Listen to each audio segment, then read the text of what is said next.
All right, as people are flowing in, I want to thank you all for coming back for day two, for everybody that is with us here today.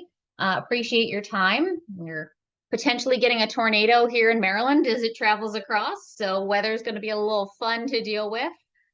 So safety should be number one priority for everybody, depending on what you got going on.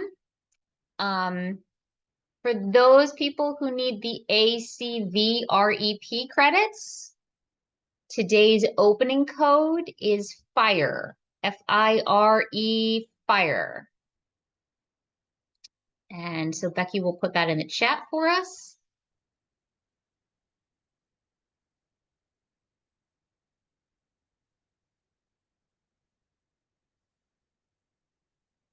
And so before we get really rolling, I'm going to post up a little poll for all of our participants just to kind of get an idea. And do I not have poll controls because I'm not that? I'm going to ask Becky. Hey, Becky, do you happen to have the ability to to launch? Nope, I do. I do have poll controls. Never mind. I'm going to launch us a poll real quick to get an idea of everybody's kind of comfort level with the content that we're talking about today.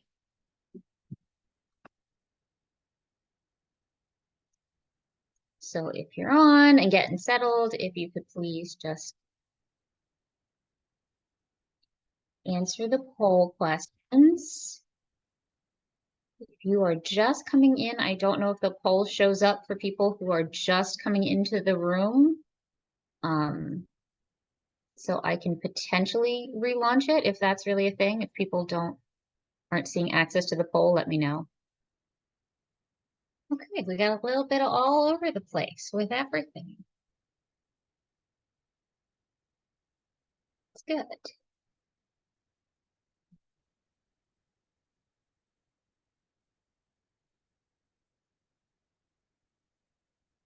Okay, so hopefully most people at least have some familiarity with what we're the content that we're talking about today.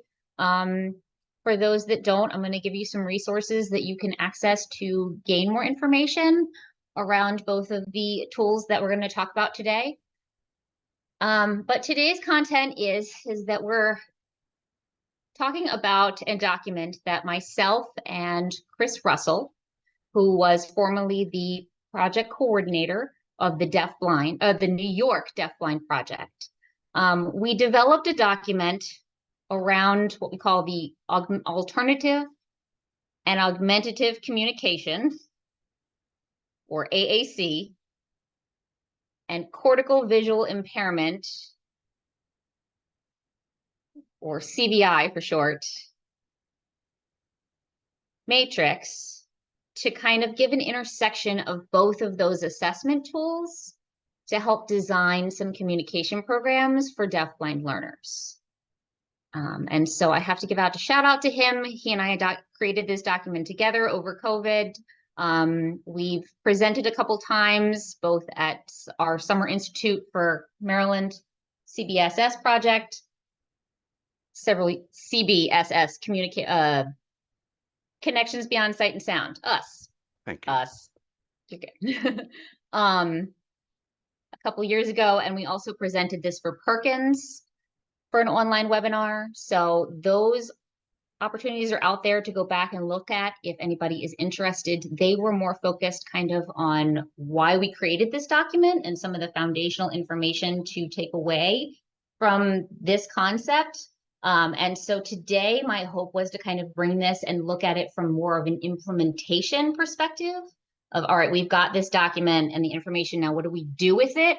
And how do we use it to implement with a child who has both CVI and complex communication needs to develop a communication plan? So that's my goal for today. And I would hope for this to be kind of interactive, and other people who have ideas and experience, please share, so that this can really become a tool and a thing that can be utilized by educational teams to help develop effective communication plans.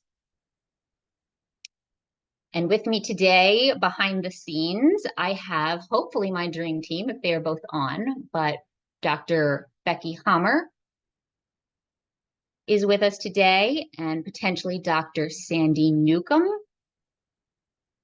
who are also both experts in the field of cortical visual impairment. So feel free to bring your heavy hitting questions if you need, because my dream team is here with me today to answer all of your burning questions. Okay, so let's get started. For a little background, we created this document because we were seeing out in the field that there were these significant mismatches between communication systems and visual access. So what does that mean? We were seeing potentially children who had, they might have symbolic communication, they had the receptive language, they were just needing something for expressive language, but they might have been a child who was in phase 1 with CVI, utilizing a high-tech eye gaze system that they could not visually access. Or it might have been a child who might have been in phase 3 who had high visual access, but they did not have symbolic understanding of language and thereby were not able to access the complex iPad system or complex device that they were using with abstract symbols. So it was just kind of this conflict of systems. And so our goal was to try and find something that could help people create a more balanced communication plan. Something that met both the child's communication level access in regards to symbolism and linguistic development, as well as their sensory access in regards to their learning channel needs and where they were on the CVI range.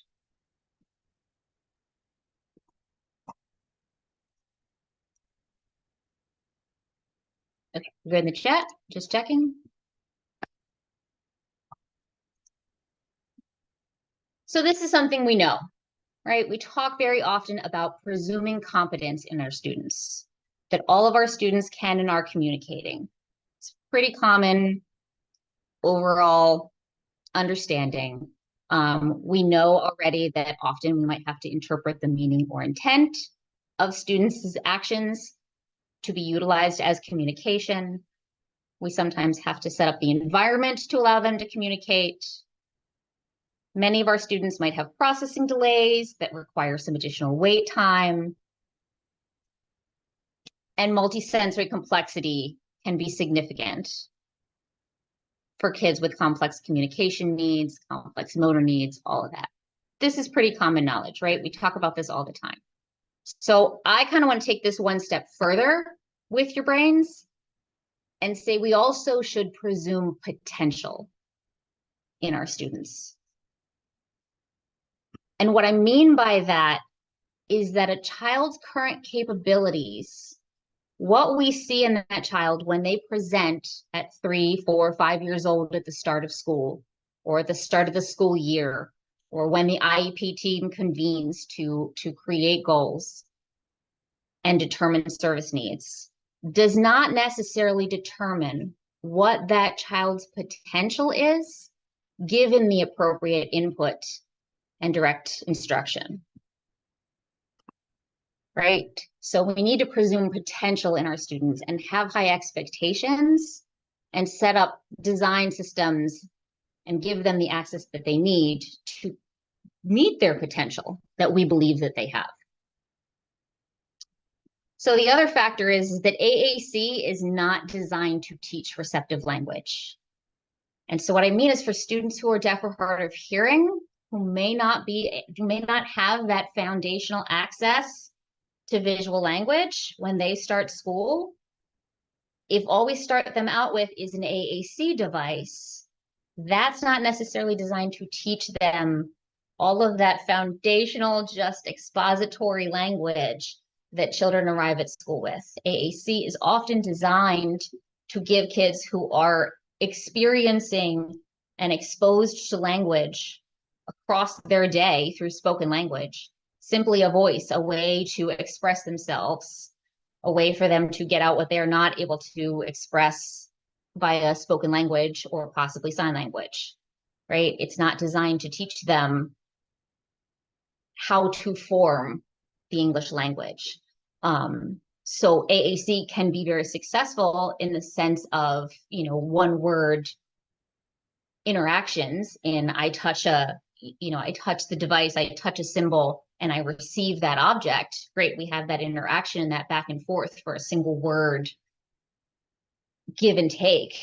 But how then do we expand that from just I touch something and I receive a reward or receive what I'm requesting to now I want you to say, want cookie, or I want the cookie, right? Now we're asking for expanded language. But if the child is not experiencing people around modeling that expanded language on a constant basis throughout their day, they're not going to understand why we're now expecting more and more from them to complete the action and to receive what they're trying to request. Does that make sense? And the last thing on here is the million-word gap research. I added this link if anybody is interested in reading this. It's actually centered around hearing children, but it discusses the gap in words that are heard by children in marginalized or low socioeconomic status homes compared to their middle or upper class peers when they arrive at school. And the significant how that gap in the number of words that they have heard when they arrive at school can impact their literacy, cognitive, and overall development skills.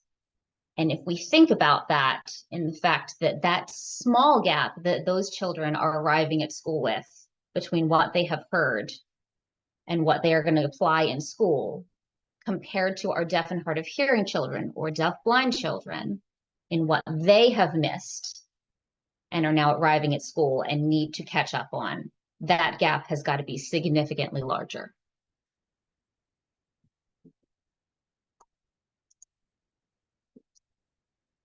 So the communication matrix is the first tool that's part of this document that Chris and I created. If you are not familiar with the communication matrix, there are links in the document that I will show you to go find on, you can research it yourself online. It is online and accessible. There are YouTube links to trainings. There are also links on our CBSS YouTube page. We've done webinars on communication matrix. It is an invaluable tool. And here comes Sandy. I just mentioned her recently. So welcome, Sandy, for joining us. And we're going to interpreter switch. So the communication matrix. Yeah. Yep. Oh, sorry. Somebody already did it. I was just looking for the link. Okay. No problem. Oh, cool. Thanks. If somebody posted the link in the chat, fantastic. It is parent friendly. It is a very easy, simple assessment to complete, and it is critical for our kids who are deafblind because it really goes all the way back to that most pre-intentional communicative behaviors, those infantile just reactions, cries, facial expressions, body movements, all the way up to formal language. So it covers the full range of communicative behaviors to really analyze what a child is using currently to communicate, how they are expressing themselves at that current time, and then gives you a kind of a guide and an idea of where to move to help them build and go through the levels of communication. The thing to really take away from this is that all children go through these 7 levels of communication. Typically developing children go through each of these levels. The thing is that it typically happens very, very quickly and at very young ages, often within the first, 0 to 12 to 18 months of life, because it's pre-linguistic. It's before they start using words and putting words together. So these happen before kids ever get to school, and they typically happen very quick, but they happen. And so for our children who arrive at school who have not yet surpassed these levels, who have not moved through them all, still need the opportunity to do so.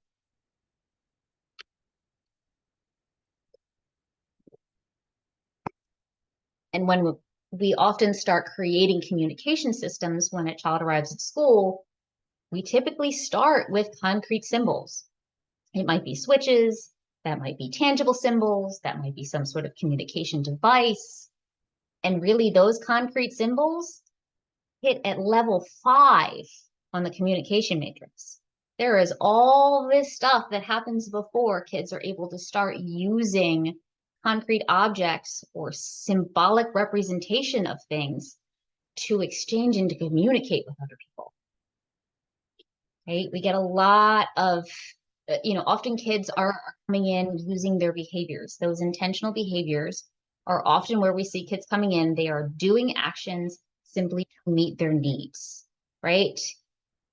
And the thing is that we try and steer them too far. If we try and jump them too quick, they need to learn that their behaviors and their actions can have an influence on somebody else. That's what drives that motivation to have that interaction and that communication. To go from I simply reach for something, take something, throw something away, to receive it or to get rid of it just to get my needs met. But if suddenly that item that I want is now out of reach, and I figure out that I can use somebody else, use their hand to get that object, I can use them to as an intermediary to get what I'm trying to achieve or to get rid of what I don't want anymore. Now that person has meaning. I have a reason to interact with that other person to get my needs met. So now there's a reason for me to engage with other people. And we want that. Kids need to learn to have that desire to engage with somebody else, to exchange information in order to progress through levels and then want to use some sort of third party system, objects, a device, something to send a message, to understand I need to send a message to someone else in order to get my needs met or my wants met or to have a purpose of engaging with other people. If that desire and that motivation to communicate and interact with another individual is not there, then they're never going to understand why we're asking them to, they're not going to have the desire to communicate using symbols or objects or greater means because they're just wanting to meet their own needs. They feel that they're on their own. Hey, it's just me and I'm going to get my needs met and I don't need you because you can't help me. So we've got to build that desire to interact with other people by interpreting kids' behaviors, by allowing them to use their actions. Morgan spoke yesterday about translanguaging, which was the sign she used was translanguaging, that because it's that intersection of and that acceptance of all different forms of language and accepting what that child comes with. We have to accept that and respect that and build upon that as we're trying to help them get to more formal language.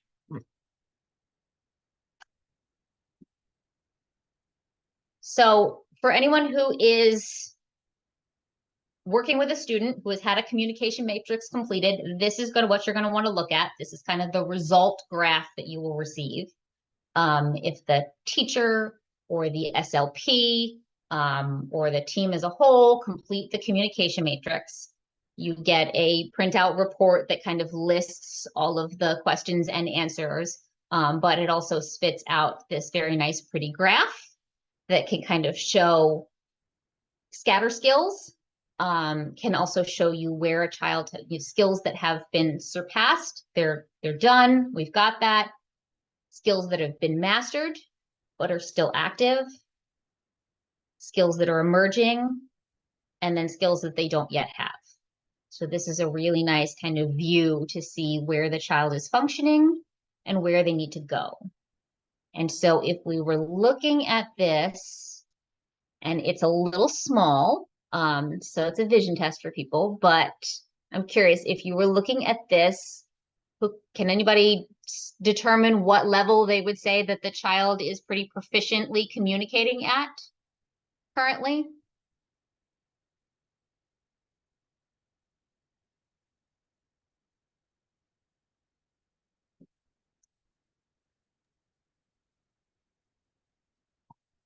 All right, we're getting a bunch of level 3s.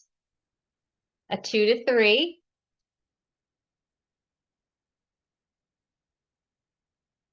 Cool. So yeah, I'm with y'all. Level 3, if you'll see, we've got, because I have a little cursor. I just discovered laser pointer and all the things I can do with PowerPoint now. We've got an emerging one in level 3, and we've got a not yet achieved in level 3. So yes, that's kind of a sticky line because we have several skills that this child has mastered, meaning they are using them effectively across environments and people, and hopefully using them consistently. But we've still got one or two skills that are emerging or not yet there. So if it were me, sometimes I like to be a little bit more conservative in my stating what a child has, like good, confident, yes, they have these skills. They are consistently using this means to communicate. So I'd say level 2, we've got it. They have mastered that. They are proficiently communicating using intentional behaviors. And that unconventional, yeah, that's kind of that gray area where you could say, yep, they're pretty consistent with those skills. There's a little bit more that they could work on. So we're kind of dipping into that area. So maybe also if we are a little more conservative, then that gives us room to quickly show progress, right? If we kind of say, oh, this child is functioning at level 3, but we're still missing some skills. When we get to the next IEP meeting, when we get to the next progress report, that child might still be working at that level because we were still working on some of those skills. So if we are a little more conservative in what we say that the child is proficient at, it gives us more room to be able to show progress quicker. But that's, again, just kind of a judgment call. So great job. How to make it, oh, we don't need that little laser everywhere.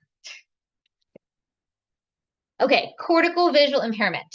So here's the quick and dirty on CVI. For those who are not familiar with CVI or not confident in your knowledge of CVI, there again are tons of training programs, webinars, classes, books. There are some in the document that I've listed out. Google it, take a class, take a training. You surely can't learn CVI in 2 minutes or 10 minutes. But I can give you the quick and dirty overview of what we're talking about then. And the fact is that this is all about how the brain processes visual information. So it's not with how the eyes are taking information in. Is it possible that a child could also have an ocular condition that is impacting their vision? Yes, that is true. But if that is not present, this is not about how the eyes are taking in information. The eyes are receiving it. It's how the brain is processing the visual information as it comes in. So these are children who are seeing and may appear to be looking, but not necessarily interpreting the information that they see. There are also 10 unique behaviors that are related to CVI, and they're listed here. So that's just kind of like as an FYI. And if you take any of the classes, they go way more in depth into how they impact a child's functional vision, how to modify for them, how to instruct on them to help improve vision. But we are not going to go into all that today. We'd be here all day. And then CVI is broken down into what we call phases. So there are 3 phases of CVI. And so just to know as an overview, if a child is in phase 1, they are working on building visual behaviors. So vision is a skill in and of itself. They're typically working on that as a separate skill. These are your kids who are not going to be looking, who are going to look like they are looking through you, not looking at you, may look like they are blind. Stand by, I'm plugging my computer as it dies. There we go. Phase 2 is kids who are integrating vision and function. This is where we're starting to combine vision with skill. These are going to be your kids who are going to be asked to look at something before they interact with it, locate their familiar objects within, a certain amount of area, look a little farther. And then phase 3 are children who are going to be using their vision in a more typical fashion. But CVI does not completely resolve ever. So vision will always be an impact for these children. So for your knowledge, when we're talking about the CVI piece, this will be that assessment. This will be the assessment that you're looking for if you're working with a child with CVI to receive this document potentially, or just the report from the vision teacher who's completed the range. But this is what the CVI range form looks like, and the child will have a score on it, a rating score. And so we're going to do a little kind of talk through a sample kid. So we're going to say for this child that evaluation 1 got a rating 1 score of 4.5 and a rating 2 score of 4. And so for my vision people who are on here, if that was our range score, what phase of CVI is this child in?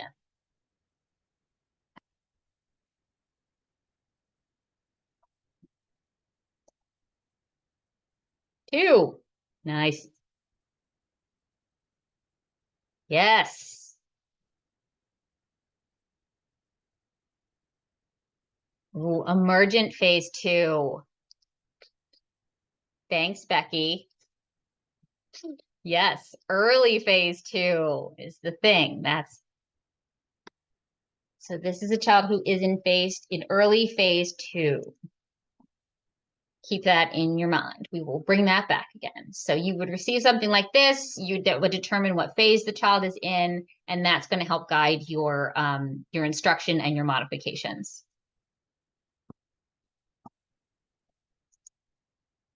So Chris and I also created this little, hopefully potentially helpful cheat sheet. And we're going to switch interpreters.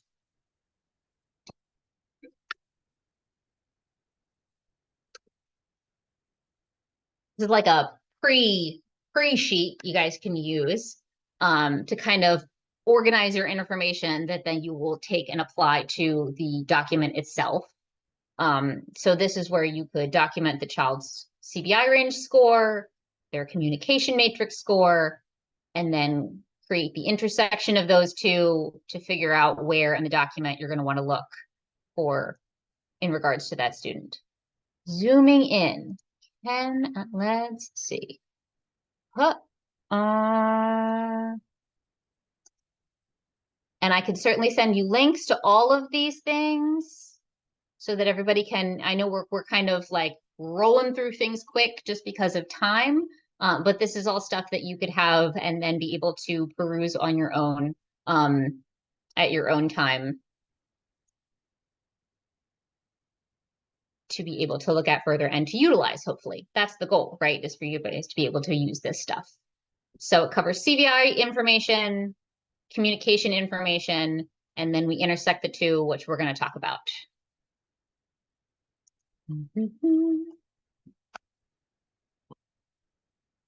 And so this is the document itself.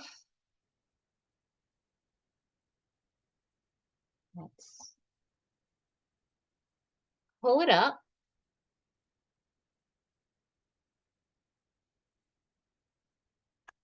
And again, just kind of scroll through this because for time wise, but we're going to also play with it and use it a little bit. So it's not just going to fly by, but like I mentioned before, there are resources available if you want to learn more about CVI. There are resources available if you'd like to learn about the communication matrix. The one downside is that this is not like an active live document. So I know that links sometimes change or disappear. So hopefully all of these links are still good and active. That's something we've got to look at for the future and how to update information, because when things are online, it's you never know.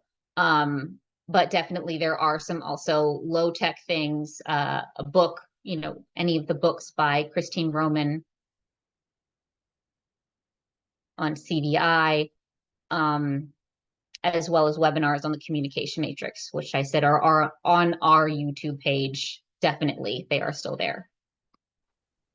Jen, this is Yeah. Sandy. The last Yeah. time I used the communication matrix, I had to pay as a professional. It wasn't very expensive, and I paid for, I think, 10 or 20 assessments, so that I have access to it and can update the kids and stuff. But it was a kind of a low cost, but it was a pay for teachers. So Thank you, Sandy. Good comment. Yes. So it was 2 or 3 years ago that the company realized they need to also find ways to fund themselves and ongoing their process. And so they allow up to 5 assessments, 5 online assessments for free per year. So you can do 5 within a year, but if you do more than 5, they will charge you. So as somebody who works across the state with lots of kids, typically what I will do is create a paper copy for myself. I just print out a blank copy of the grid, which you can find online, and then color it in myself. And I've created just like a Word doc of all of the questions. So I'll just create it myself as a paper copy. So you could do it that. If you're working as a school team though, it is very beneficial because you can also then go in and live edit it. So you can show progress. It is very nice to be able to track a child's progress in the matrix. So if a school team might find that beneficial to utilize it and or purchase it, because they're going to be using it for a student ongoing. But yeah, if you're somebody who's an itinerant, who's touching a lot of kids or using it a lot of times, you may want to get creative and do some kind of paper copy so that you're not having to pay.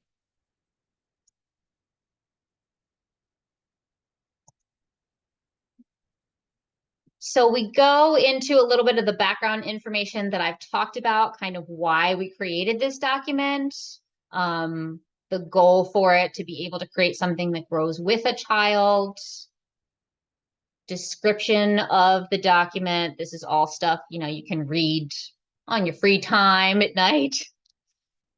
And then we broke down the communication matrix. We took the 7 levels that it has in that tool, and we broke it down into 3 sections of communication: the pre-symbolic,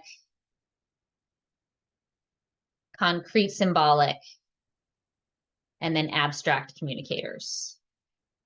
So it's all combined, but those, those first 3 levels all kind of combined together in that they are pre-symbolic communication ways that kids are communicating, and then the more concrete and abstract. So that's how this is designed. Basic overview of CVI, just some tips and tricks of the trade for people who are not familiar with CVI. Some good reminders by phase. And then this is the chart that you saw on that sample student sheet. This is where it is in the document. We're going to play with this so that then you can just, if you fill out the student sheet, you've got your little where the child is on that intersection between CVI and communication. You could plot it right in the document if you wanted, and then use it to go down further in the document and find where you want to start, because the document is broken down by phase and then by communication level too. So it's hopefully user-friendly. It hopefully allows you to kind of hone in on where you need to go, but it's also all here because, as we've just talked about with the communication matrix, kids might be on kind of in between levels. They might be, emerging in one area. So we're looking a little bit behind at maybe some skills, making sure we've got everything covered. at an earlier level, and we might be looking at a higher level to kind of challenge them or throw in some things is what we're looking ahead to move towards. So the goal is that it's all here and you can kind of use it as necessary to move a kid forward or backward on their symbolic level as well as on their vision level. And then any terms that we use, any strategies we talk about, we have defined in here with some visuals, lots of explanation and references. Woot! So that's kind of just the quick and dirty of the document itself. If I can get back to my PowerPoint, yay! And so now let's play.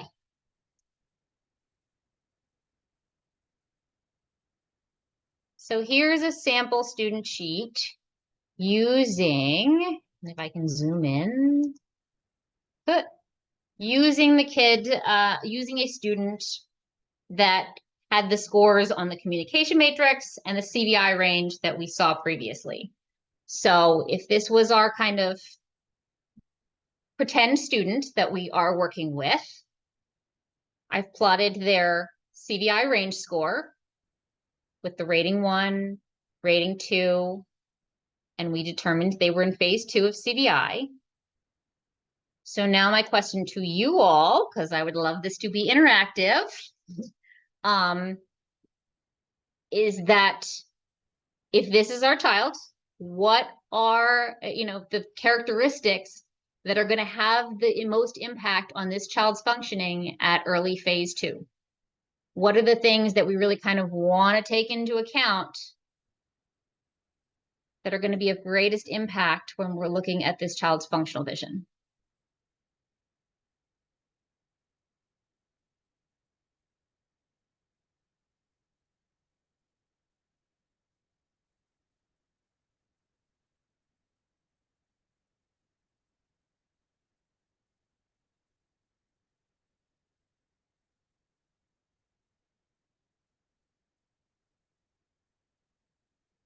Any thoughts?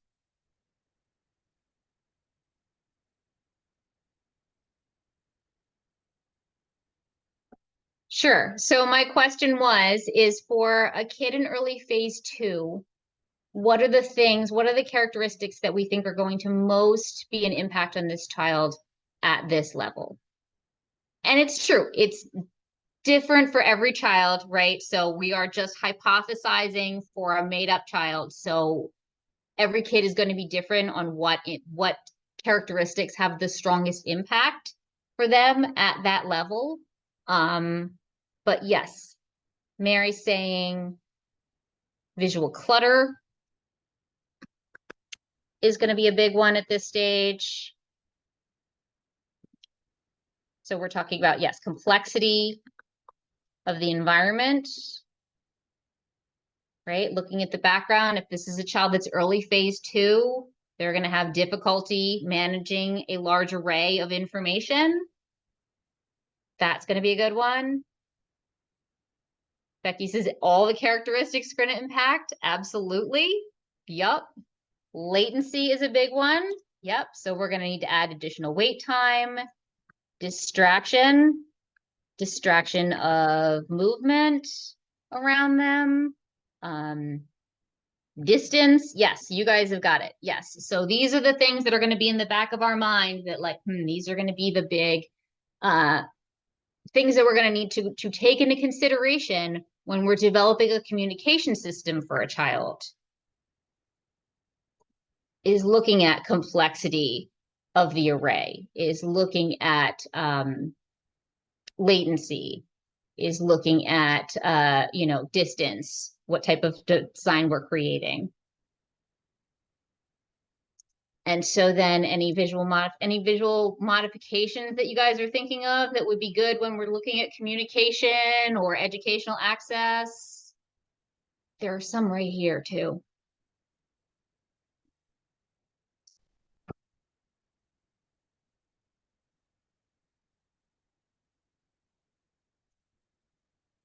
backlighting,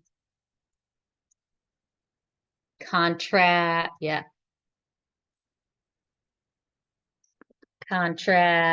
wait time, absolutely. So designing around novelty. So we're gonna need to accommodate for not using familiar materials,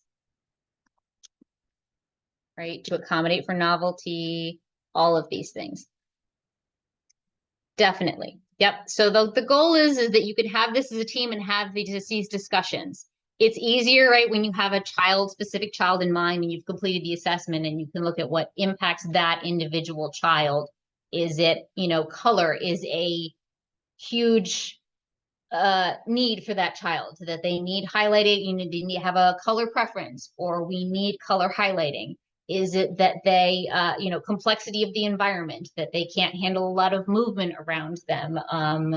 Or is it complexity of the array? So we're going to need to create a communication system that allows for a very simple array.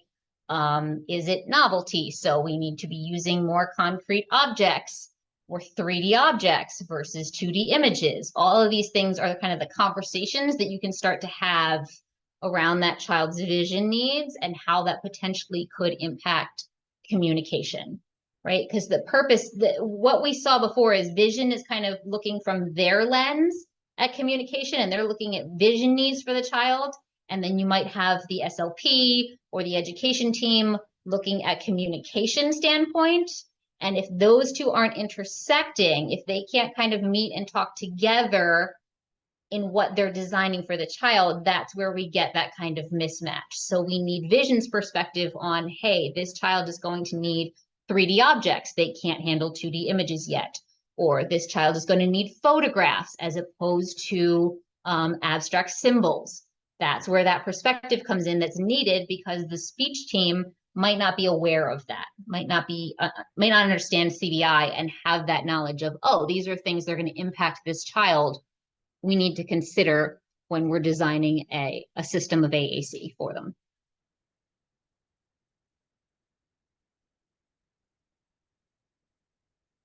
And we are going to switch interpreters. Cool. Okay.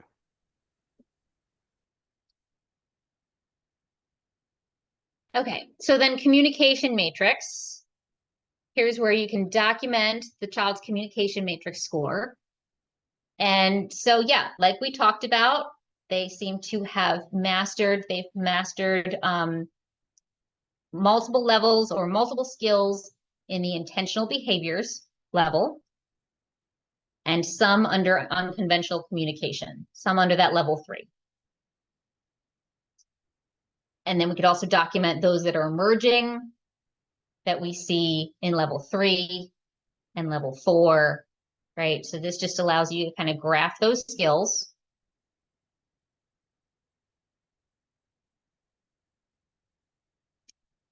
Yeah, and Anne mentioned if a child is able to use an eye gaze system is one of the biggest issues I deal with. Yes.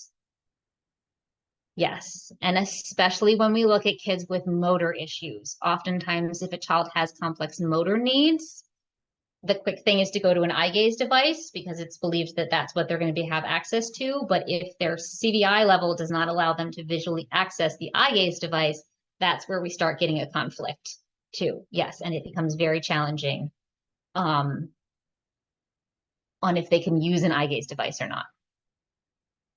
Big time.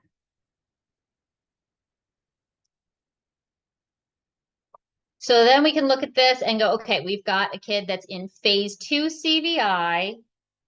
So we're looking down here on the left of our CVI in phases.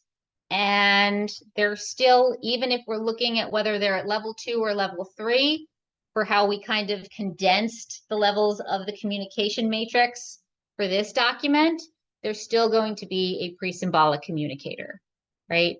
Does everybody agree with that? Does that sound pretty standard? We on board? Yes, no, hate it. Okay. Thank you. Cool. Yay. Making sure everybody's with me. So then you take this back. If you complete that, you don't have to. If everybody's like, I got the information and just want to dump it right into the document itself, fine. But it sometimes might help to have for the team to have that conversation, especially if they're using this for the first time.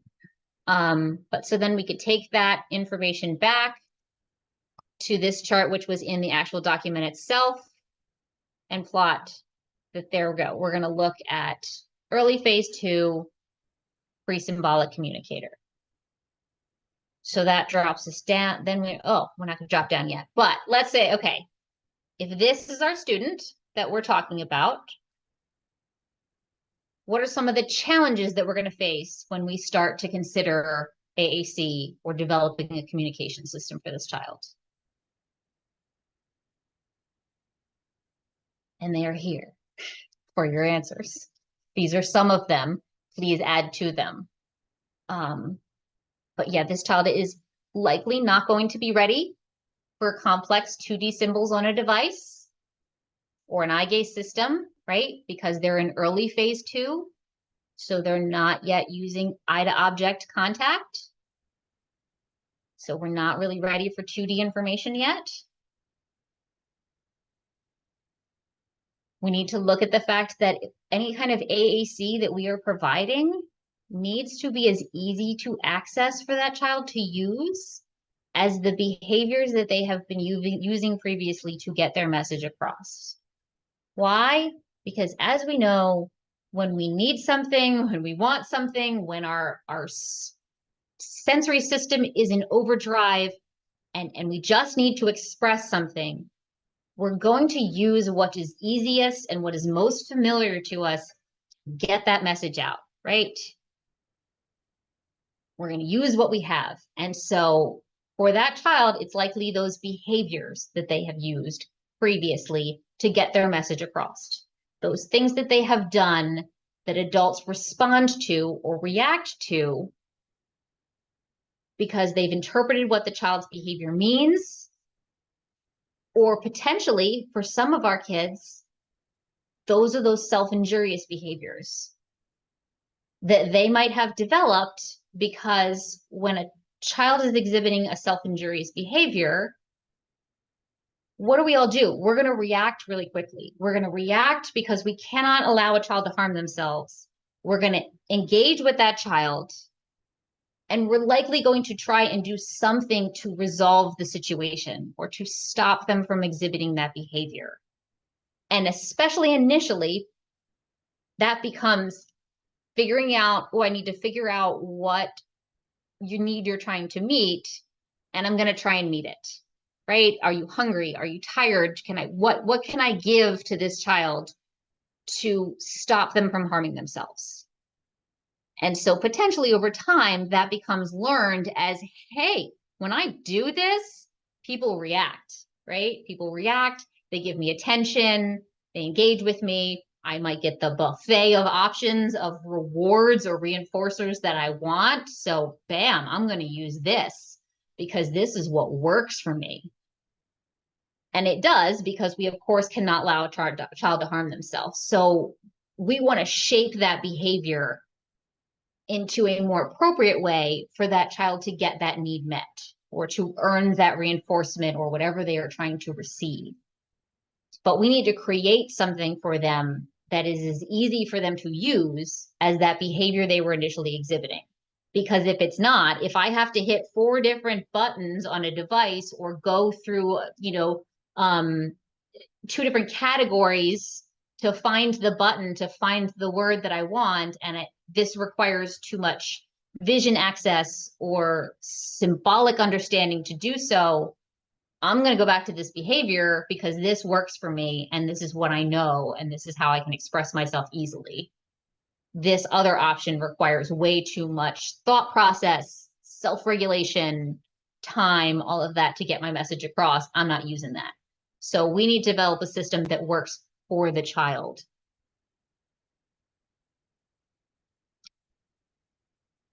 And then considering visual fatigue with prolonged use. If we are using a 2D device, balancing vision or if we're using a visual language, if we're using visual ASL, balancing that use of vision for academic tasks and for communication, right? If we're requiring the child to use vision throughout the entire day for both of those tasks, we're going to overload them pretty quickly, right? We're going to see those CVI meltdowns. We're going to see them shut down pretty quickly. So balancing what we're requiring from that student or the modalities that we offer them to help balance communication and academics. And if our students are deaf-blind, right, so we consider that communication in multiple different modalities. Maybe it's visual in the morning and tactile in the afternoon. Maybe it's visual in the morning and auditory in the afternoon if they have access. Maybe it's the opposite way around. That child might be switching back and forth between what they use expressively for what's available to them at that moment. So having that ability to access multiple different modalities of communication so that the child can use what is accessible to them at that time. We need to consider their level of receptive language. What do they understand? Have they had exposure to signs? Do they know those basic vocabulary? That might need to be taught. That child might not have labels for items yet when they arrive at school. How do they demonstrate understanding currently? Do they need objects present in their environment that they can react on? Do they need to be able to just have people around them in order to read their behaviors? How are they demonstrating understanding? Because we might have those limited experiences to incidental learning. So we're going to have to teach all of these basic things that many of our kids come to school already having. And ASL is likely not able to be accessed visually at this phase of CVI. So we're going to need to look at tactile as an option for providing receptive information. Because these are the kids who might be able to, if they've had some experience with sign language, might be able to get the difference between, say, more and finished, right? Because those spatially are very different. The movement, you've got location differences, you've got one goes in and one is out or moves out, right? But they might not be able to get the difference between more and number or finished and play, right? Because now we're looking at those little minute differences in hand shape and movement that change the meaning of the sign. So these are kids that are using more of their peripheral dorsal stream information. So they're going to get those gross characteristics, size, shape, color, movement, but not those minute details. So that's where it's going to start impacting if we are asking them to access sign language only visually without providing any tactile support. Excuse me, Jen, it's Becky. Yep. Before, there's a question in the chat about, I don't know if you want to address right now or if you want to address it later. Do you want me to read it to you or do you see it? I see it. Can you talk about how the assessment of deafblind access to manual language can be incorporated into this document? And tell me more about this assessment, because that's something new to me. If you want to unmute yourself. Hi, it's Anne. This is an assessment by Robbie Bleha, who's kind of, the queen of all things deafblind. Yes. And it's new to me, and I actually need to give it to a child with charge coming up. But she is the kiddo you are talking about. She is not CVI. However, she does have different limitations due to charge syndrome. And she is my early communicator that is just starting objects. And so there's, we have our cue systems out. We're using them faithfully in scripted routines like crazy. And team is really wanting visual ASL. And so this assessment was suggested to me on how to use, but because she is an early communicator, the problem that is going to be is how is she going to tell me that in the assessment that she can see the difference between just exactly what you're saying.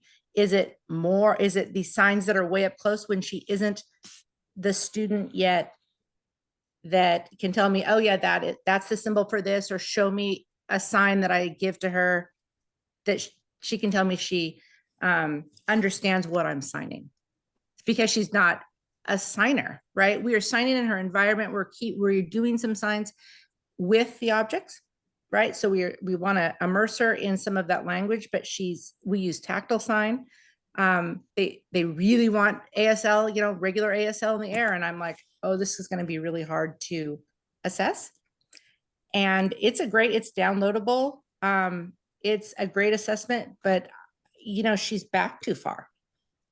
Right. So I was just trying to figure out how to use this information in that format that you're using to give them more clarity on perhaps visual ASL is just not the way to go. So I don't know if you've seen that. It's really good, but for my student, it's very early. But I'm trying to show that, yes, we need to stay with tactile sign, right? So I'm like, oh, how can I, because truly ASL in the air is easier for most people, right? They're like, oh, well, the sign. I'm like, oh, right. So I didn't know if you had experience with that assessment and how that kind of tucks in with some of these really good things that you're already writing down on your slides. I have a question. Hold on, let's let interpreter switch. Okay.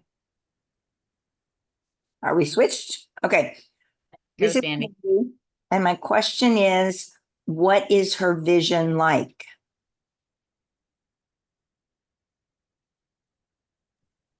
She's 2200. She has a variety of scotomas in different areas, retinal scotomas due to charge. She looks around her scotomas some days. She is now an independent walker. So, we had that late walking, but you can tell by the way she tilts her head that she, is looking around those islands of no vision. And she's really just learning, though, to pay attention to other people, right? To visually pay attention.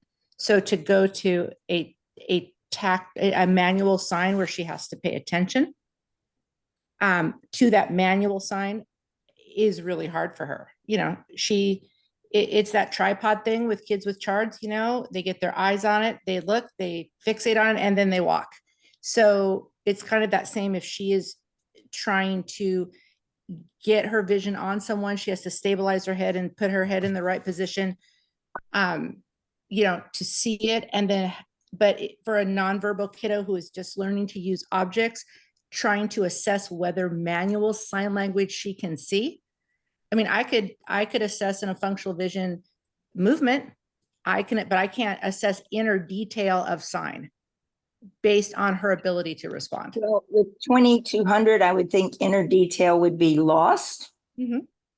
Well, we're doing a big guess here with a kiddo with charge, right? She's Yeah. 7. But with 2200, and how do you know? These are questions I would ask the team.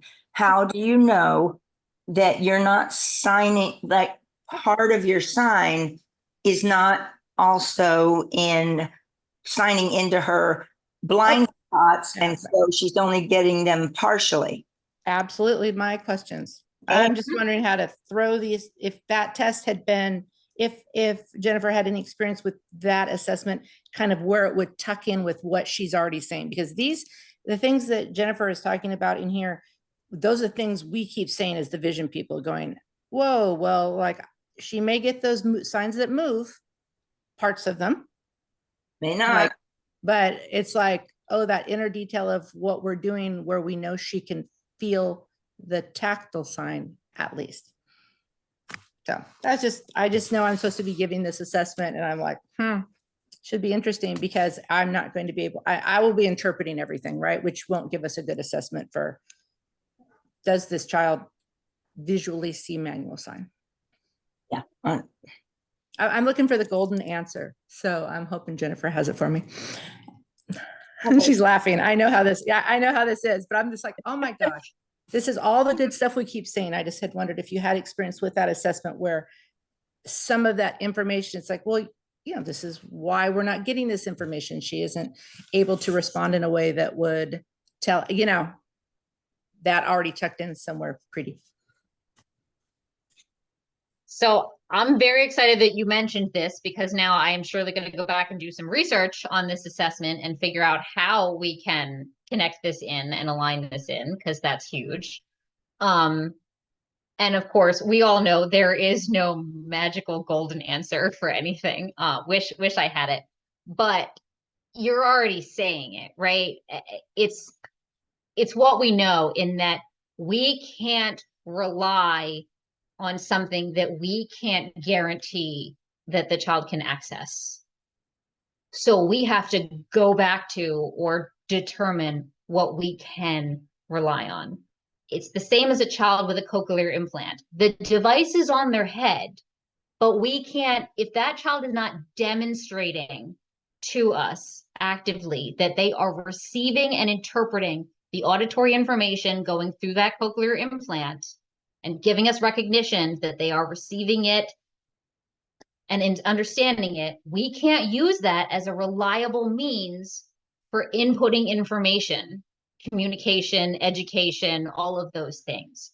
So we have to go to what may be what we know is a reliable means. If that child has typical vision, right, then we're going to visual access and visual language because we know that they have access to it. And so this is going to be a reliable means of getting information into them.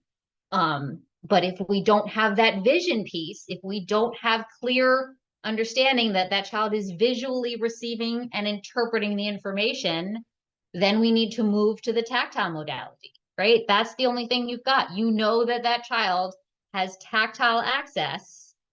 You have to build the interpretation and the understanding of those signs, right? They're not going to necessarily automatically, oh, just because I put hands on them or start using protactile or whatever I do, that they're going to interpret and understand the information, but we have the physical access. So you got to go with what you know you can use to get information to a child, because your other systems, you don't know that that's reliable. If the child's not exhibiting that they're getting it, you don't know. And then it's really on, a lot of people fall back to the, oh, well, I gave a message, so it must have been received, right? I sent that message, I signed that. But if that child never got it, that's not their fault. That's not their cognitive disability. That's not, oh, they're just too delayed to get it, or they don't understand. They never received the message. So that's on us as providers to go, I need to figure out a different way to give that message so that they can really get it. And that might not be the golden answer, but because that is very challenging to address with educational teams who are not familiar with deaf and hard of hearing, or especially deaf blind children, right? When we start throwing out the word tactile sign, that starts freaking everybody out. We're just trying to get visual sign into some of our kids. So it's a whole new world and everybody goes, oh, I'm out. But if that's what is our potentially only reliable means of access for that student, then that's what we've got to go to, or where we have to start with. I'm curious, other thoughts?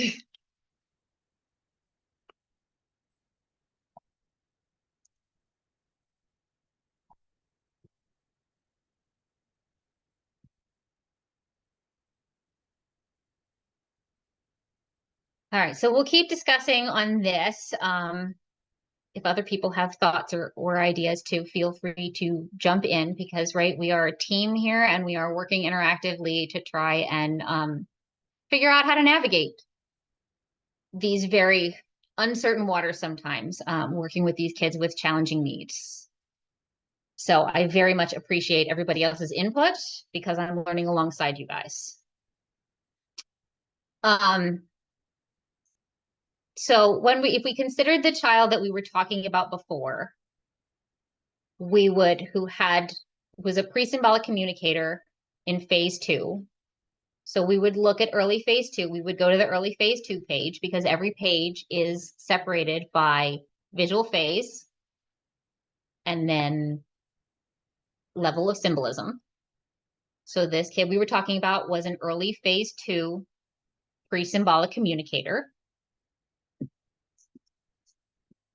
And so let's look at some of the things that are in here that are in this column, because it's very small. There's 2 pages of early phase 2. But it gives you just a lot of strategies, tips, ideas, things to try, ways to approach communication for a child at that level. And so one of them is touch cues, which is simply some cues that we can use with a child to provide some tactile information that supplements language. These are not just random, meaningless prodding, prompting, touching. The goal when we're talking about using touch cues or any kind of touch with our students is meaningful. We want to be using meaningful touch with kids. For our students who are deafblind, touch is often potentially the first source of information that they receive that something is coming or something is happening to them. Right? If a child with vision or hearing might be getting that information with their external senses that, oh, somebody's coming up to me and somebody's going to do something to me. And so they're aware of that. For our students who don't have that access or have limited access, that touch might be the first information that they receive. So it can be startling, it can be aversive, right? We want to be very conscious of how we touch deafblind children so that it is respectful and so that it's meaningful to them. Because initially, if we just come up and we do something, we develop a touch cue, let's say, and we provide them information and we do that quick, we give them some sort of tap that we've determined means something or we're going to use to associate with some sort of cue. If we give that quick, that first touch that happens might simply be the touch that gets that child to orient to the fact that someone is touching them or that someone is engaging with them or wants their attention.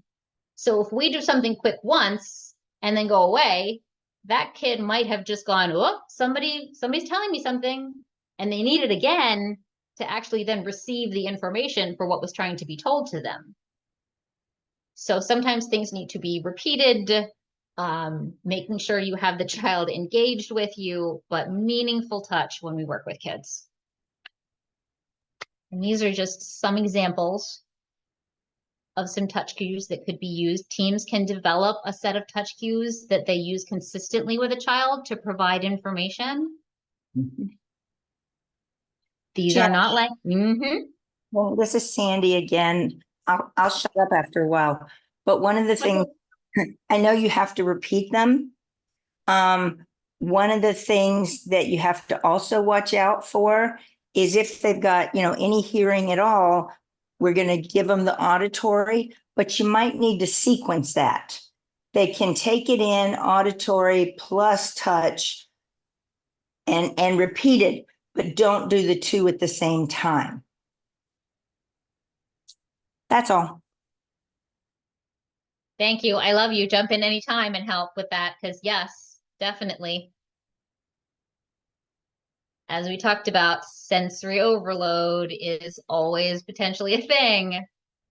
The sensory overload is real. So yes, because I was just going to say, these are not language. These are supplements to language. So we also want to be providing language for what we are doing, but it might need to happen in a scaffolded manner.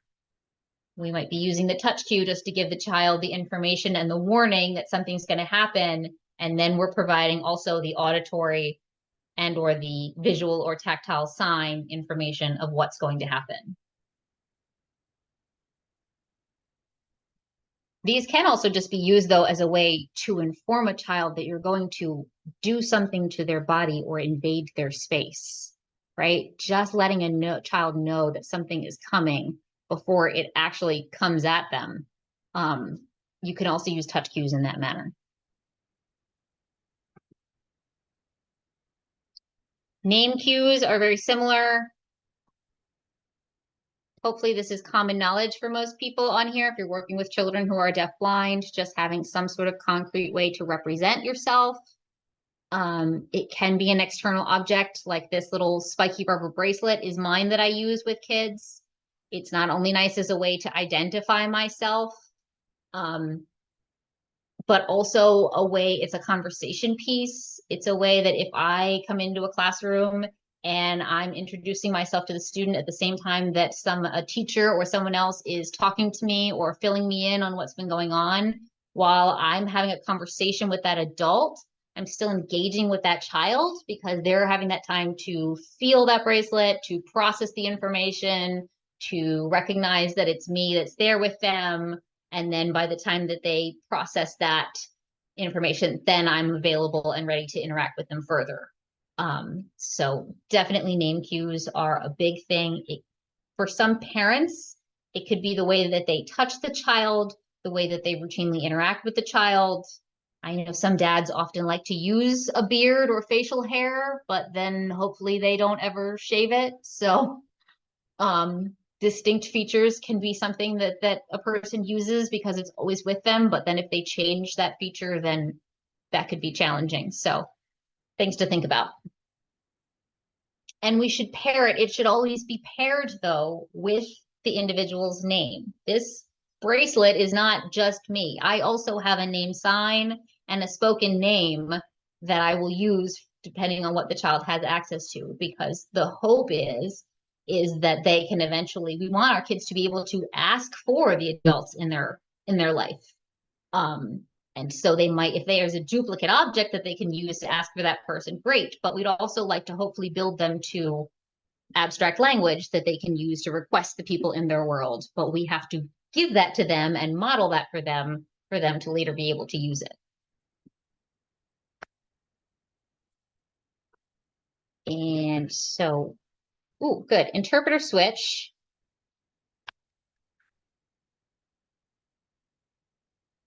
For people working in deafblind world, there are a lot of kind of terms that get thrown out there. Touch cues, haptics, protactile. And so sometimes all these words and terminology get thrown out and it's, we get a little muddy in the waters is what is this? So we've talked about touch cues, but I'm going to actually let Marikar from HKNC explain the difference between haptics and protactile, because this is often a big question of like, what are these things and what's the difference? What is the difference between protactile and haptics? Can you hear Video that? image description, a close-up of a woman signing into the camera. You might be wondering, what is the difference between protactile communication and haptic communication? Let's talk about it. Protactile communication is diverse and expansive, whereas haptic communication is simply a standardized system of signals. Haptics is not a language. Protactile communication is a philosophy, a language, a culture, and a movement.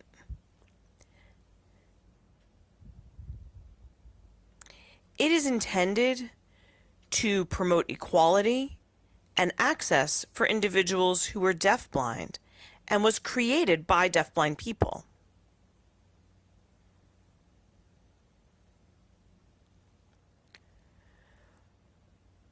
Protactile can be used in a one-on-one or group setting, but it is not standardized. The use of touch is more intrinsic and organic, where communication partners decide what is best for them through touch. We at the Helen Keller National Center support and promote all individuals' rights to choose whatever method or philosophy that works for them.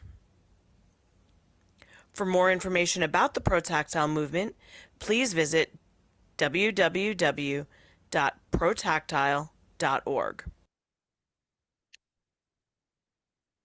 Okay, so that's just a basic overview.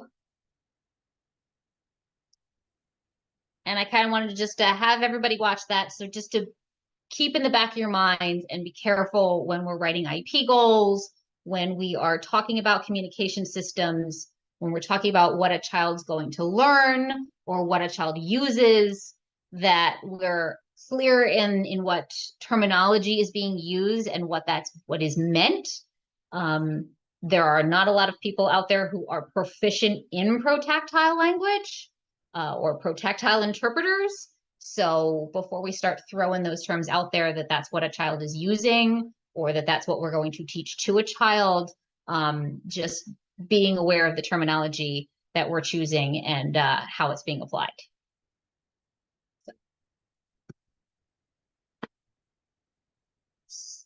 So when we look at IEP goals, let's talk IEPs a little bit. I'm gonna let you read this real quick.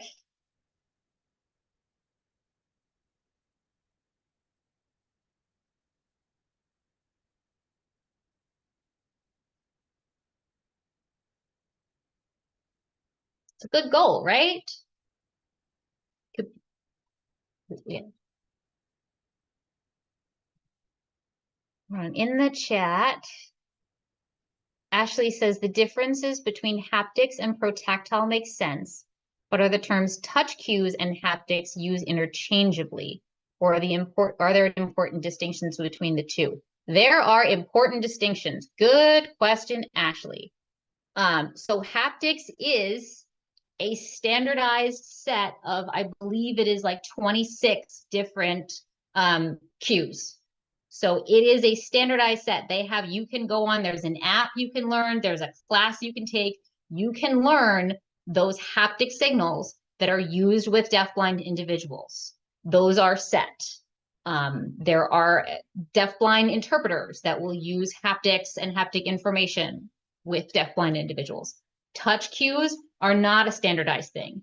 They are simply just cues that we're using through touch to alert a child to what's going on.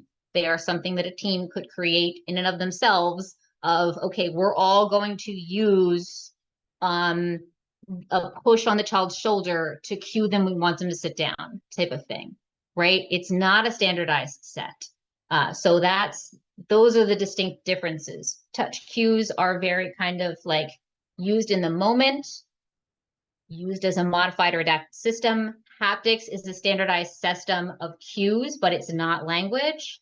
And then protactile is a system of language used by deafblind individuals, incorporating ASL and all of those other tactile means that they talk about, right? So does that kind of help that they are three different things? We don't use these terms interchangeably.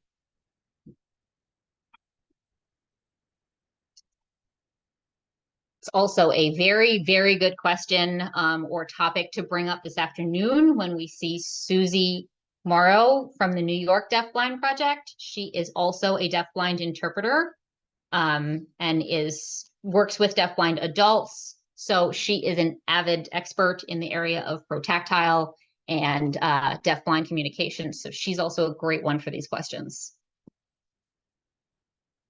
as well as our current interpreter here today, but she's doing dual jobs. So,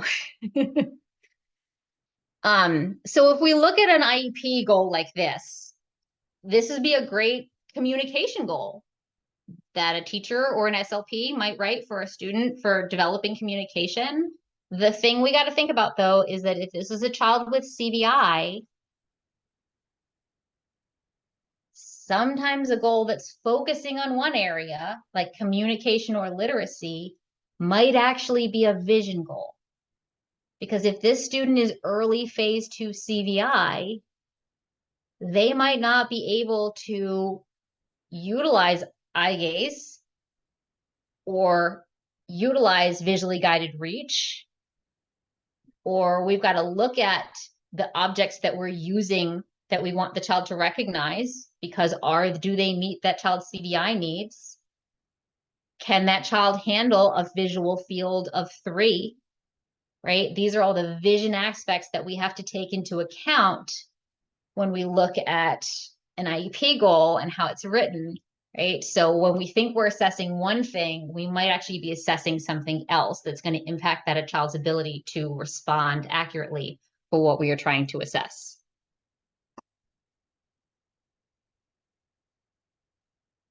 Yeah, and Mary says, I consider eye gaze communication as different from reaching towards or touching, which is a visually directed reach action. Yes, absolutely.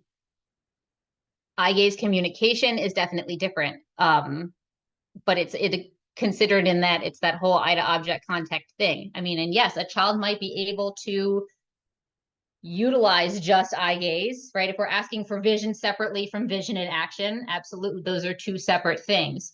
But we still might be testing.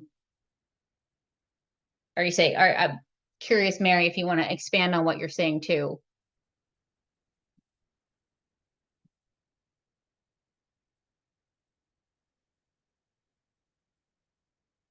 You, okay.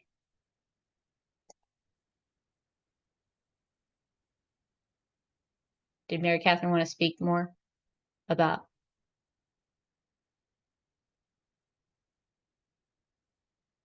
Right. Okay. That yes, you're correct in that sometimes eye gaze and reaching towards cannot happen in conjunction with each other. Right. So separately, they might be okay. Together, they might not. But separately, they also have to be met as if we're using eye gaze to look at an object, that object has to be visually accessible and meet that kid's needs. If that's a complex item with 8 or 9 colors, you know, that then we're not going to, the child's not going to be able to use eye gaze either to access and use that to make choices. So just being careful in how we consider what we're trying to assess with a certain goal.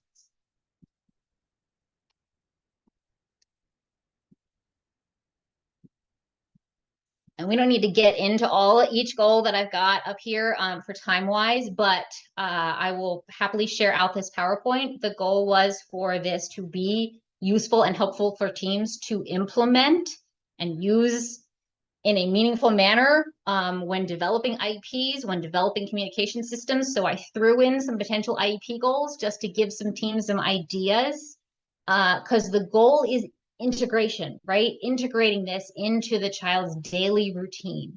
How do we create goals that that a child can be used throughout the day in all situations, that we're not having to work in isolated situations to work on address communication goals or address recognition of items.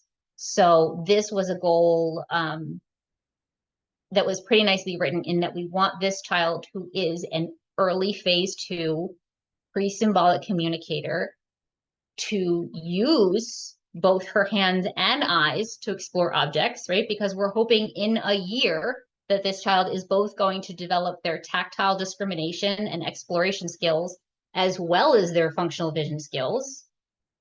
But we've broken down some objectives so that they don't have to happen simultaneously. Tactile discrimination and exploration and vision exploration and regard can happen separately to allow the child to be successful in both areas.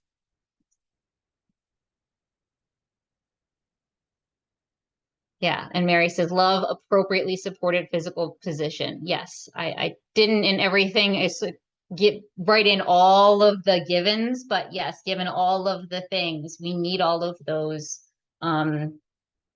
supports and modifications there to help our kids be successful, right? Because again, like we're saying, you could be assessing vision, but if you don't have in there that appropriately supported physical position, if that child is not supported physically, then what are we assessing? Their ability to maintain their balance and use their vision at the same time, which they likely can't do, right? So we got to look at what we're assessing and make sure we've supported all of the other areas so that we can actually assess the appropriate thing we're trying to focus on.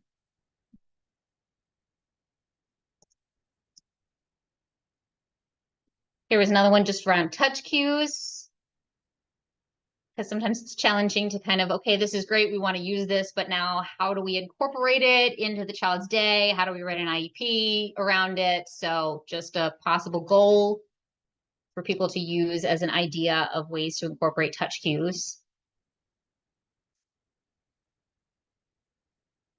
And we want to design a system that grows with the child. So the problem is this stuff takes time and effort and work. And as a teacher who worked in the classroom before, I get it.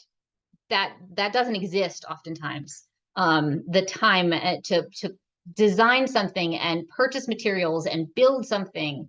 But if we put that time and effort in at the beginning, the goal is that it's like a one-time, a lot of work to assess that child, to analyze what works for that child, to create it, to set it up, and then hopefully it is a smooth transition to build it with that child as that child grows, to be able to show progress, to be able to show, progress is the word I'm looking for, I guess, but that it grows with them and becomes more and more complex as their vision grows. So we're going from big system with objects down to smaller objects or photos or whatever it might be, and that it gets closer and closer to something that can be used portably on a day-to-day basis, like all of us do, either with our phones or paper calendar or something. But if we put in the work at the beginning, the hope is that it will be a smoother down the line because it's actually going to work for the child.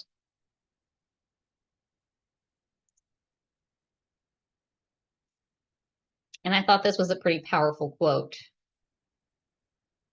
That having an AAC device doesn't make you a communicator any more than having a piano makes you a musician. Right? Just because it's in their space doesn't necessarily mean that it's an appropriate tool for communication. Sorry, interpreter switch.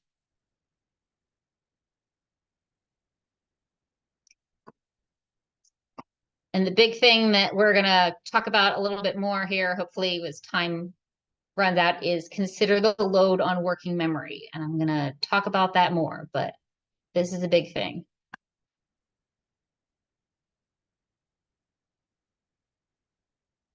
So I'm sure everybody who's taken any training from us before is familiar kind of with our talk about calendar systems and choosing items.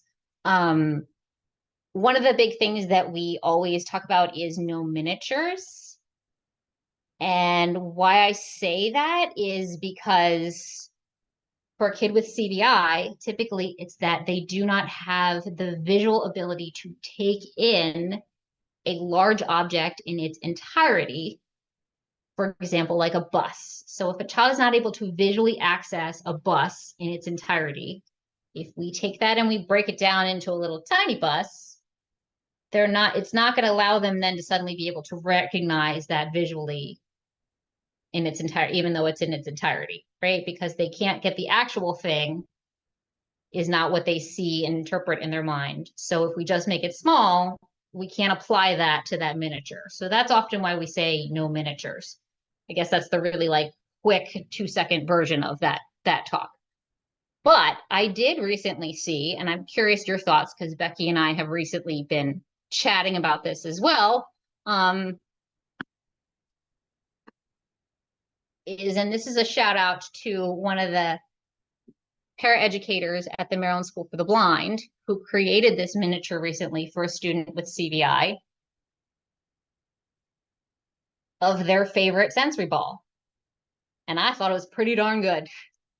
So I'm curious what other people think, but I think I was really, really happy with this miniature because it meets the child's the object itself meets the child's CVI needs, right?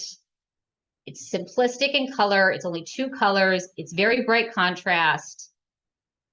This child can recognize this from across the room. So even if they are using just dorsal stream information, what are they taking away from it? Size, shape, and color. And other than size, those other 2 characteristics are also visible or accessible in the miniature visually. So I think this hasn't been used with this child yet. So I'm very curious to see if the child recognizes it and associates it with the actual object.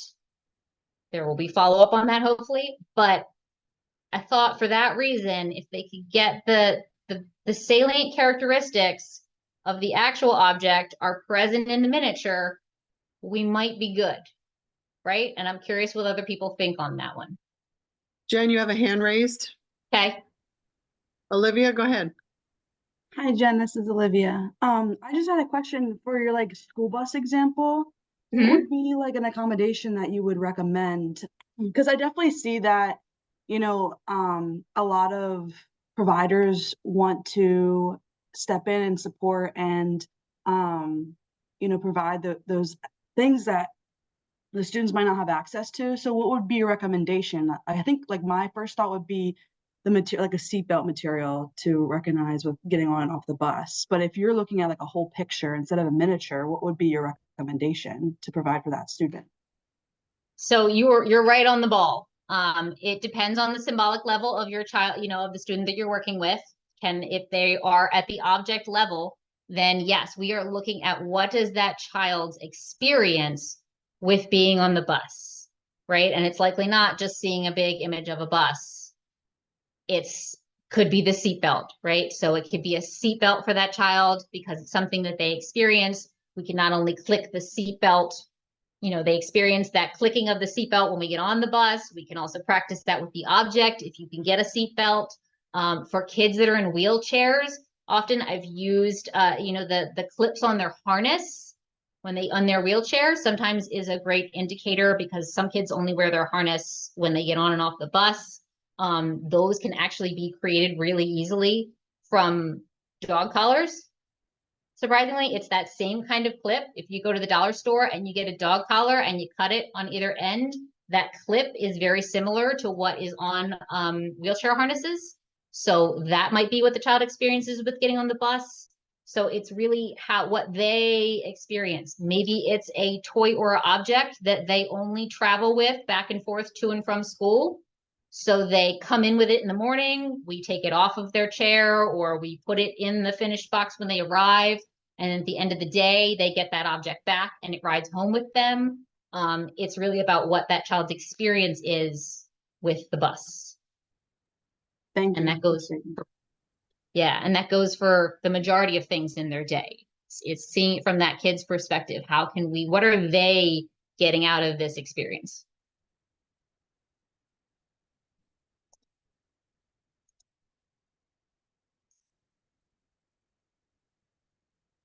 So this is just this was a parent example that's on Paths to Literacy, the website.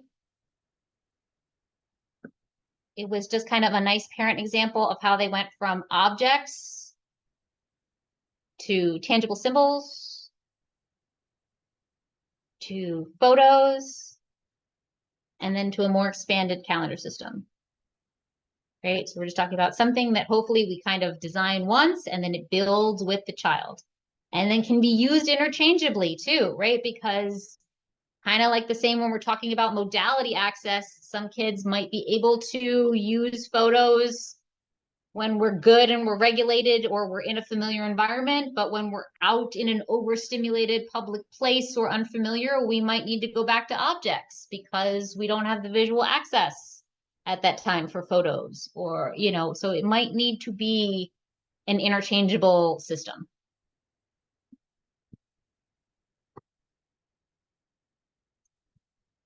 So when we talk about working memory load, if we have a deaf-blind student who these are the items and the symbols that they are given to start working on communication system, I don't know if any of you guys can recognize what these are right off the bat, but to me, it's a little abstract.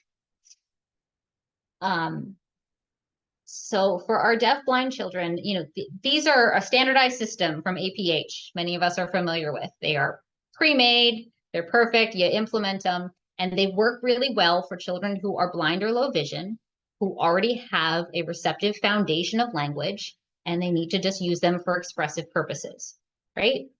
For our deaf-blind children, the problem is they might not have that receptive foundation of language. So then it's more challenging to apply to something like this, where we have abstract terms that are trying to be represented via abstract symbols. Now, that being said, there is not always a concrete option. If we're creating a schedule system or a communication system for choice making for a child, there's not always a concrete, clear object that associates with everything. So sometimes we do develop something that's abstract, that's tangibly or tactily distinct to represent something else. But then we directly teach it to the child. We directly associate it with the activity. We repeatedly model it. All of those things, we teach it to the child. But then we talk about, the question is then working memory, because I can teach 1 or 2, but can we teach 5 at one time? Can the child really handle like 4 or 5 at one time? How much working memory does that child have? And Morgan mentioned yesterday about that statistic of the after 20 minutes 40% is gone or something, and then after 24 hours so much more was gone, right? So that working memory, keeping that in mind when we're choosing symbols for what we're working for with kids. And these were the words that go with it, but it'd be the same as if I gave you this. If you don't know Chinese, could you learn these symbols? How quickly could I give you these and then tell you what they mean, and then come back in 20 minutes and ask you, not only hand you one of these pictures, which you then have to discriminate from the other symbols and remember what it associates with, right? So same kind of concept of, yeah, I could maybe hand you one and you might be able to learn it, but can I hand you 4 or 5 at the same time? Whereas if 4 or 5 of them are distinctly very clear in what they associate with for the child, remember we're talking about what the child associates with that activity. If they're clearly understood and recognized by the child for what they associate with activity, and we only have 1 or 2 that we have to teach, that might be an easier load on working memory. So then as we go through the document, like I said, if we go left to right, it increases in complexity of symbolic information and how we would expand on that. And so then if we're looking at symbolism, objects, all the way up to spoken words, kind of your hierarchy. I'm moving through quick for time. Does the child have access? Does the child understand symbolism? Do they have symbolism? Can they understand that an object, part of an object, refers to something else? And along that same line, iconicity. What is that child's experience with the item or the activity? These are all ways to associate water. If a child with CVI it only ever experiences their banana, which is their favorite snack, cut up, pre-cut up in little slices on their tray, and the icon that we use on their device is a whole banana, are they going to be able to recognize that? Do they have an association with a banana in that form? Maybe not, because maybe they haven't incidentally taken in that visual information to see the banana in its whole form, watch it be cut, and then have it presented to them. So making those associations. And even photos can be complex, right? Just, we might take a photograph of something and think, okay, great, this is where we're moving from objects to photos. It's very concrete. Great, the kid's going to understand it. Perfect, we're good, right? Anybody know what this is?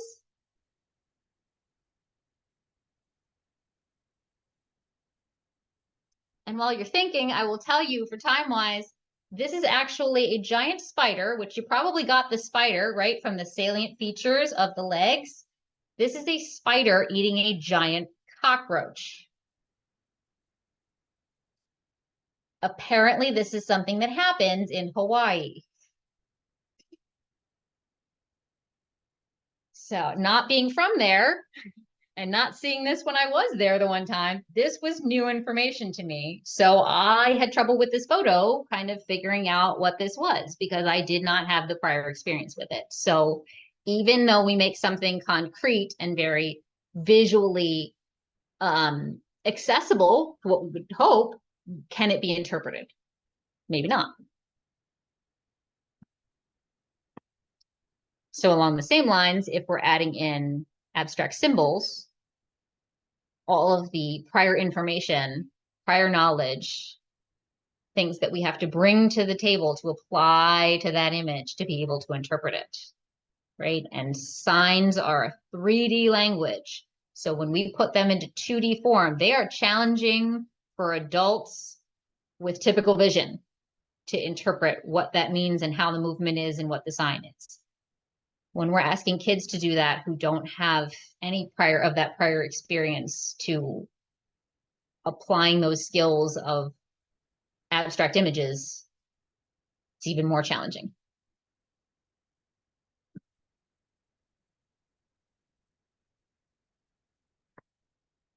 And again, just talking about the difference between, you know, a child might progress visually to phase 2, phase 3, their vision, their functional vision may improve, which is fantastic, but that doesn't necessarily mean that they have the ability to identify and discriminate 2D symbols if we don't have that symbolic language yet.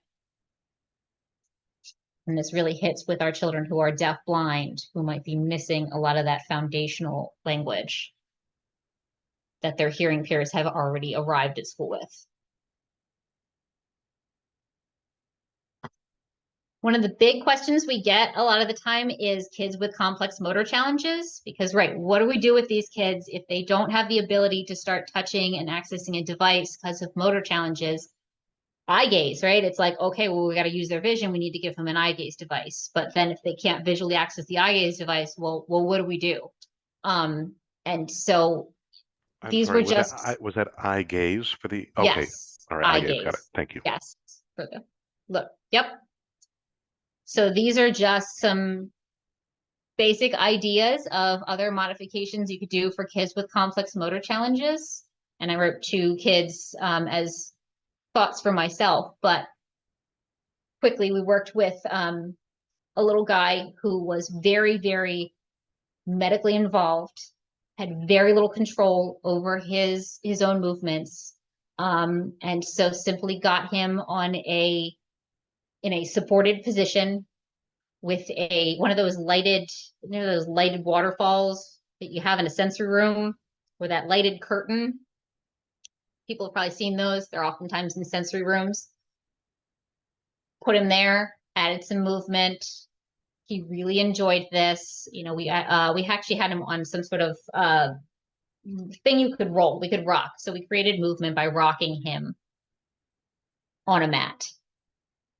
And then when we would stop, I just put my hand under his hand was resting on the mat, and I just simply put my hand under his. I am there. I am a receptive person. I am an actively listening communicator. And after a minute or 2, he just simply moved his fingers. Like there was just the slightest little like movement of the fingers. And so I took that to mean more. Did it? I don't know, right? We have to interpret what a child is saying, and we might get it wrong sometimes. But I was like, I'm going to take that as a more. And so we started rocking again and moving again and playing with the lights, and then stopped. You know, after a minute or 2, we stopped. And so again, I just waited, right? And I did get lucky that he moved the fingertips again. So we kind of built this into a more, it was working as that might have been what it meant in that situation. So sometimes it's just physically being there and being receptive to the slightest things that a child can give you and shaping it into something that hopefully is meaningful for them, that is reinforcing for them in that moment. And I had another little interpreter switch.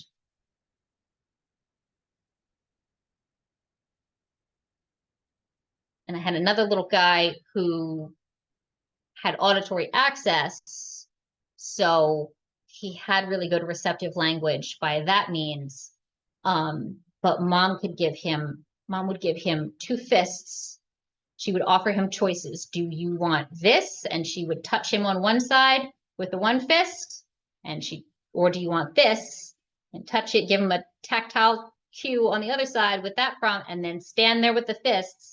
And so all he had to do was kind of reach towards the one that he wanted, or swat at the fist that he wanted to make his choices. So we didn't have to worry about like putting pressure on a switch or to activate something, or isolating fingers to hit, to push a button. It was just very motorically easy for him to raise one arm or the other, or to swat at one fist or the other. So it was a really great starting point. So creativity is key.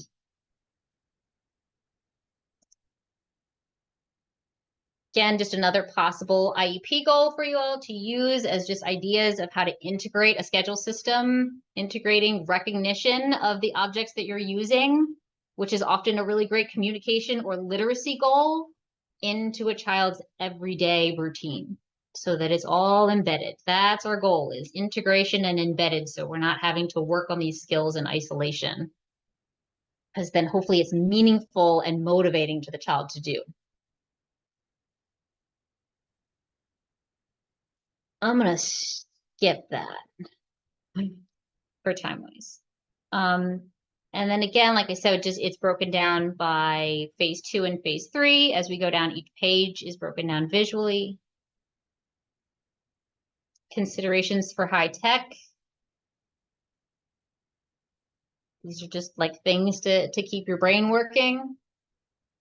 There's also some things maybe not to do when we talk about CVI friendly. This is equally as challenging, both visually and to interpret these symbols, right? Kind of same as if we did something like this in the array. If this is a child that uses color as a way to, as an indicator to recognize a symbol, if we've got all 3 red symbols in a row, that's going to be way more challenging for the child to isolate what they're trying to look at. So what if we did something like this?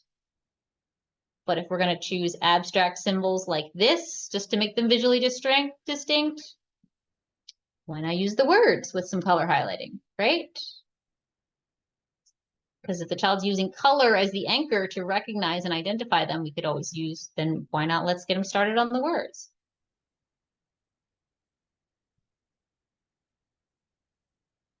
Or ways to isolate and help them direct their visual attention. And we have 9 minutes, so in regards to core vocabulary, I will share this article if anybody is interested, but this is a really great article that just kind of explains why core vocabulary might not be the best first choice for a child who is pre-linguistic, because typically core words are not what typically developing children use as their first vocabulary. So it's just a rather interesting article when we're choosing vocabulary for a child. Maybe core is usually the push, but is that always the best option to get the child motivated to communicate? Maybe not. And these were just a few points from that article that we can read later.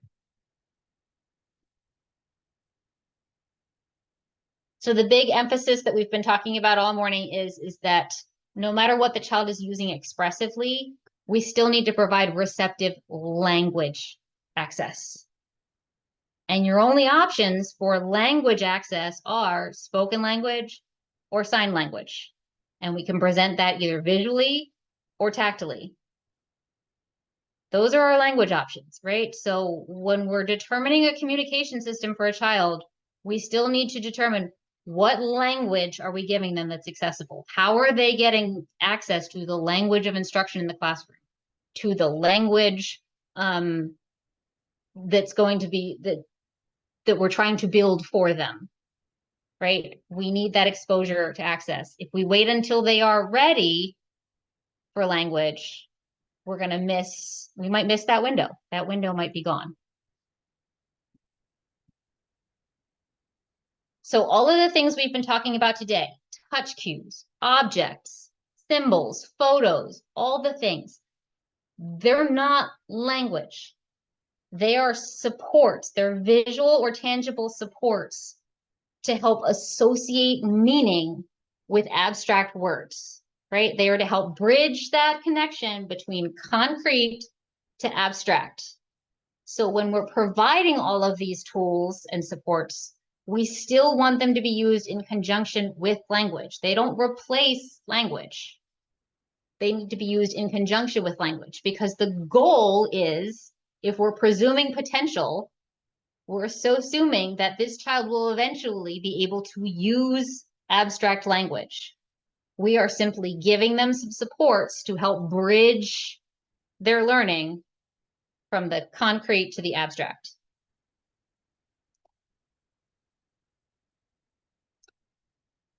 Oh, Sandy's question, do you consider AAC device language? Well, there is a debatable topic that could go on for a long while, but so an AAC device in and of itself, no, is not language. We put language onto it. It is a device used to be able to express spoken language, right?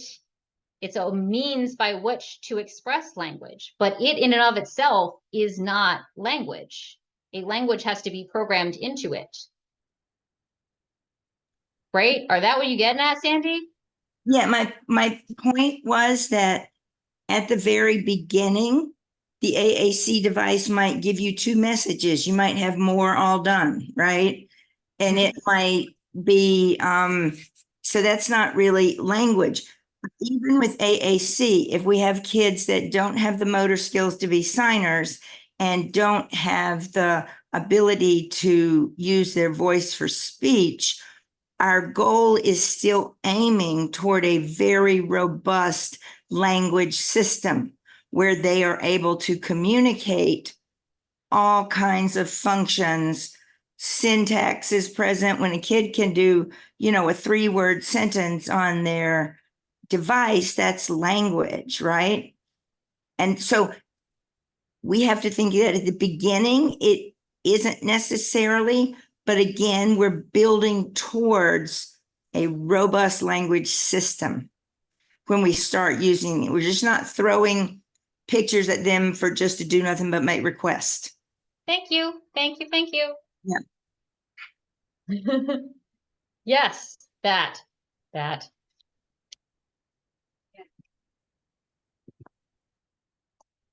So to put it in another term for the next, we got a couple minutes left. Read this real fast.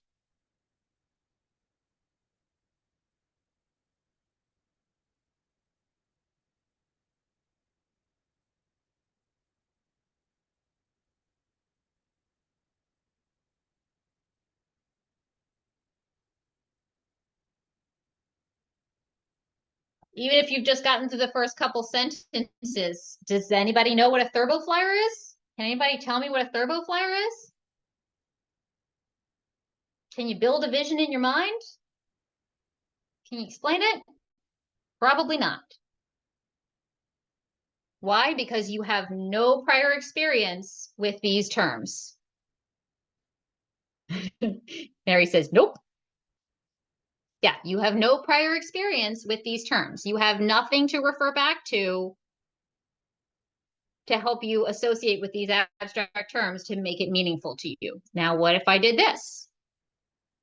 Now, this is just made up, right? I just took an image of something and made this up. But hey, now you have a concrete image, something that's accessible to you, something that you can see or touch, hopefully, if you were in person, manipulate with to associate with these terms. So we're simply taking the abstract and trying to make it concrete to develop meaning. We're not replacing language.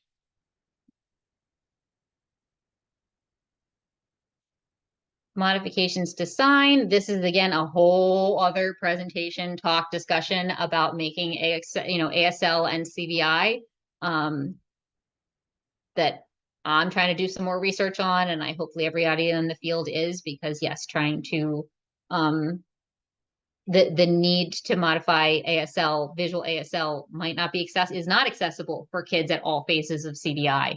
And so making those modifications possible to build that child from maybe tactile to visual, or to develop what they need to be able to access language.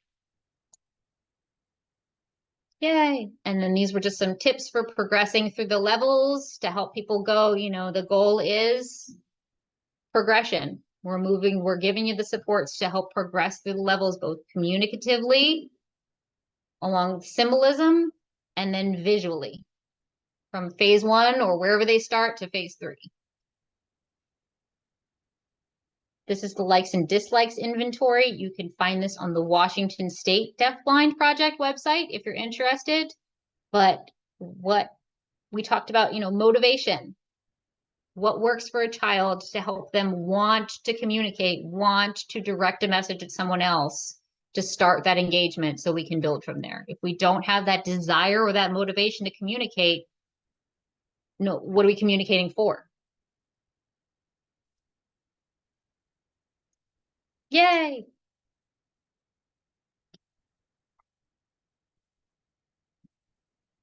Okay, before everybody runs, because it's 11:30, the closing code for this morning for ACV REP credits is FLY, FLY.